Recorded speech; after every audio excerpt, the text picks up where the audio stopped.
30-second board time. Let's run down some hot topics in the sport right here.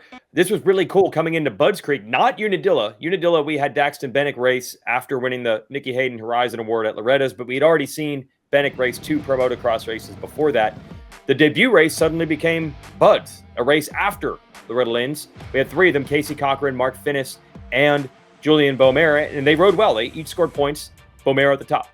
I thought it was an interesting thing. Julian Beaumare, Juju, as he likes to be called, was the one that really stood out, getting right around that top 10 in his first weekend. The other guys ran into a little bit of adversity. I saw Mark was basically dead last in one of the motos. He went down on the first lap, but I think more than anything was a lot of learning, and they'll probably be better coming into Ironman, just knowing what to expect a little bit more.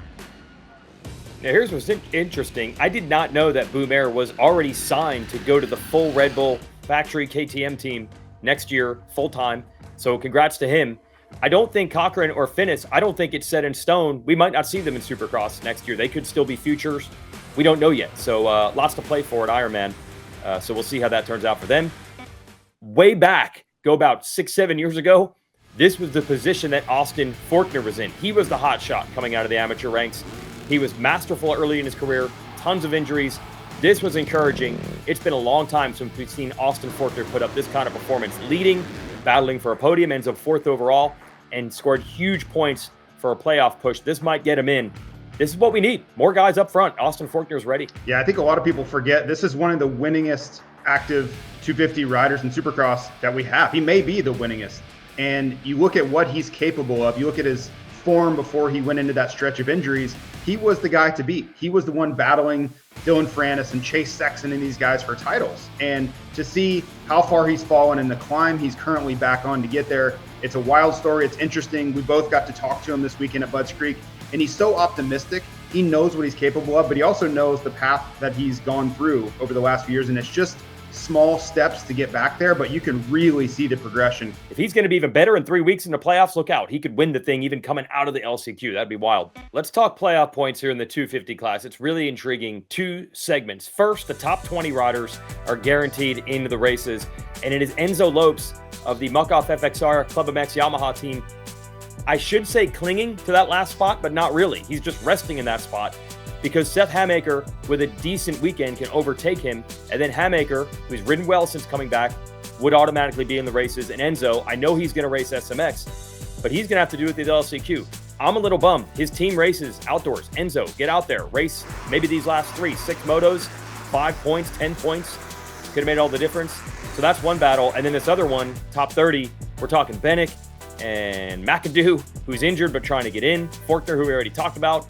So many guys, Styles Robertson. It's pretty wild to see high-profile riders in these positions. Yeah, it's a new dynamic for everyone, right? Is trying to understand the ebb and flow of how this goes. And for Enzo, you wonder what was going through his mind as this summer unfolded. Did he think it was going to come down to the final moto to see if he was in or out? Does he have to go to that LCQ every single weekend in September? That's not going to be a lot of fun.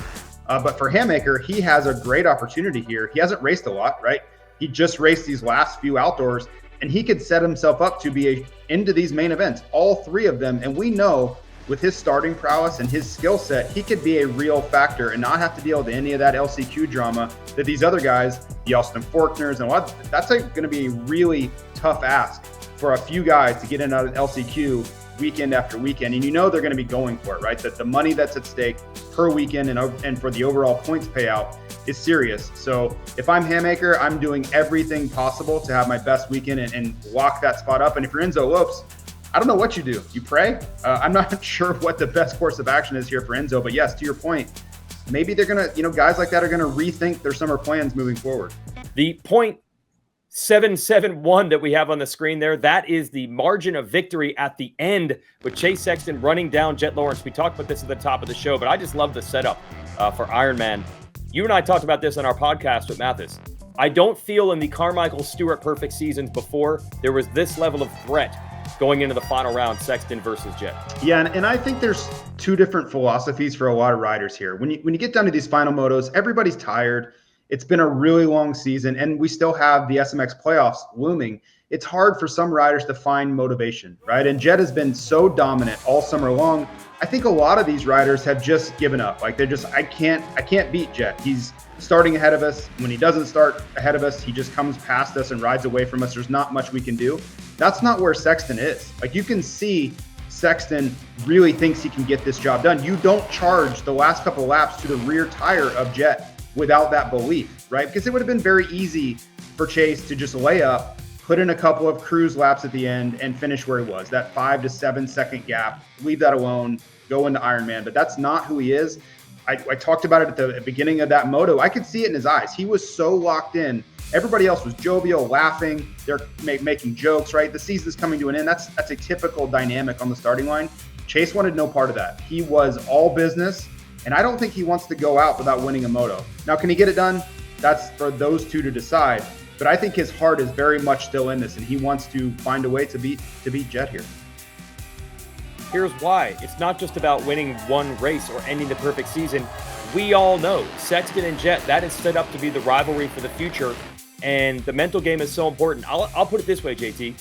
Sexton is the Monster Energy Supercross champion this year. Does it feel like that right now? Does it feel like he has the big title and the upper hand at all? It certainly doesn't. I mean, Jet has stolen all of the limelight, all of the momentum. And for everyone saying, yeah, Chase is the future, right? Go back to last summer. Everybody talking about, well, you can see the passing of the guard here. At some point, Tomac's going to hand it over to Chase. Well, now it feels like whoever handed it over to Jet Lawrence, or Jet just took it from whoever. So that narrative can change really quickly. I know Ricky Carmichael has been talking about that a little bit. If you don't rise up in the moment and seize the opportunities in front of you, someone else will. And I think Chase understands that. And as we roll into that playoffs and we go into this Supercross dynamic, Chase is your points leader, right? And Jet has to go in and dethrone him. So this battle will start over. The points will reset, and Chase knows he has a chance to be the SMX champion. Yeah, that's what makes it so dynamic this weekend. Sexton versus Lawrence. It's both short-term and long-term at the same time. Okay, this is a weird one. Ken Roczen fired off some tweets after the race. I think these are directly at you. Directly at you, Jason? Sure, I'll take it. That's fine. Yes, we are going crazy on these shows talking about the perfect season for Jet Lawrence. Ken Roczen's right. There have been many other great, talented riders, including himself, on the track before, but this was a little bit bizarre, I think. He had to know some heat from the fans was coming, and it did. His replies were not pretty. Yeah, it's unfortunate. I mean, Kenny is certainly entitled to whatever opinion. He is Jet's peer, and we saw how close he was to beating him at High Point, right? So I think he has a point.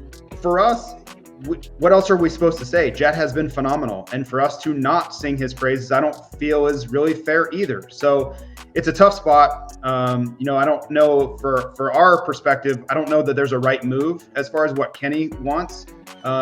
Kenny has had, I think, these accolades put upon him. You look at his 2015, especially the 2016 season, how great he was. I think I was probably saying the same things about Kenny. So it's a tough spot. I think it just comes down to the competitor in them. They want to beat each other so badly. And if they see someone else who they feel that they can beat being talked about in a certain way, they're going to, it's going to bring out all of those competitive juices, which is totally normal. So no harm, no foul for me from Roczen. I understand it. I just don't know that we can do anything other than say what we see, which is greatness coming from Jet. Yeah, no doubt about it. He's 20-0 in his rookie year. I can't take any of that away from him. Let's give you an update on the SMX standings when we combine Supercross and Motocross together. 2 talking points here. At the top, Chase Sexton has already clinched #1 seed, but look at Jet Lawrence. He's only 8 points behind Adam Cianciarulo. With another good weekend, Cianciarulo, who knows, he could 2-2 it and remain within 8 for the weekend, but Jet could move up to 3rd. That would be 2 more points to the good going into the playoffs with the reset. So that's one story, but the main thing I'm looking at is this LCQ battle. Top 20, JT, straight to the motos. No LCQ. 21st to 30th. Have to race the LCQ. Jose Butron has to get in. He has to try to pass Josh Hill because you don't like his chances if he has to go to the last chance. No, this is a rider who really doesn't have any Supercross experience whatsoever. And the difference between going to the LCQ and not, to me, is everything. Because his odds of making it out of that race are, in my opinion, very low. And you're talking about a lot of money in the difference here, especially for him. A lot of these other guys from the bubble, Phil Nicoletti or some of these guys, they have lots of Supercross experience. They either will get in or they won't. But I think for Butron, and I think everyone around him, including him, he knows it's make or break this weekend. And we're talking about tens of thousands of dollars hanging in the balance here. So it's the race within a race. Of course, everybody will be watching to see if Jet goes undefeated, but I will have an eye on the number 107 the entire time. Yeah, so he's looking at 11 to 12 points he's going to need to score this weekend, and to just make it more intriguing, we've seen weekends where Boutrone has been a top 10 guy and is scoring 20, 30 points a weekend. We've seen weekends where he can barely score any points at all, so we have no idea what's going to happen. And first time ever, yeah, more history on the line this weekend. I'm surprised to see this, but no brand, let alone no one team, has ever won all of the championships in 1 year, but that's what Honda's on the precipice of doing. They swept all 3 Monster Energy Supercross titles, the 250 regional titles, and the 450 championship. They had the 450 motocross title. If Hunter Lawrence can end it on top this weekend, Honda and Team Honda will have won all the titles. But I'm shocked this has not happened before, and just more good news for Honda that suddenly everything they touch turns to gold. Yeah, and I had the pleasure of sitting next to Lars Lindstrom on our flight home from Budds Creek on the weekend, and I think they're shocked at how well things are going, right? This is a team that could not get over the hump, break the curse of the GOAT for 20 years, and now they can't seem to do anything wrong. Not only are they winning the 450 championship, which is already locked up, they have the second best guy, in my opinion, in the 450 championship in Chase Sexton, and then they're on the precipice of winning the 250 motocross championship after winning the 250, both of the regional championships. So it's just a cavalcade of riches for Honda HRC, and it feels like it's just gone in spurts, right? There was such a drought that now it's flipped and all of it's coming at once, and it's like a feast or famine situation for those guys. And I really enjoy them. There's such a great atmosphere, and it feels looser over there than it has been. That Honda used to be just felt uptight and all business, and they were really good at what they did, but it just didn't have this kind of inviting atmosphere, and that has completely changed. You go over there, everybody's having a good time, and the success seems to be following that. All right, we're headed to Ironman Raceway. Come join us. And if you can't join us in person, we'll have the coverage, of course, all the motos on Peacock or the Super Motocross Video Pass if you're outside the United States. Race Day Live presented by motorsport.com at 10 a.m. Eastern on Saturday. And then we'll go racing starting at 1 o'clock, and we'll stay on the air straight through. Hi, folks. Lee Diffie from NBC Sports here. If you truly enjoyed what you just watched, you can get more news, interviews, and highlights by subscribing to the Motorsports on NBC YouTube page. You can get it all, so go for it.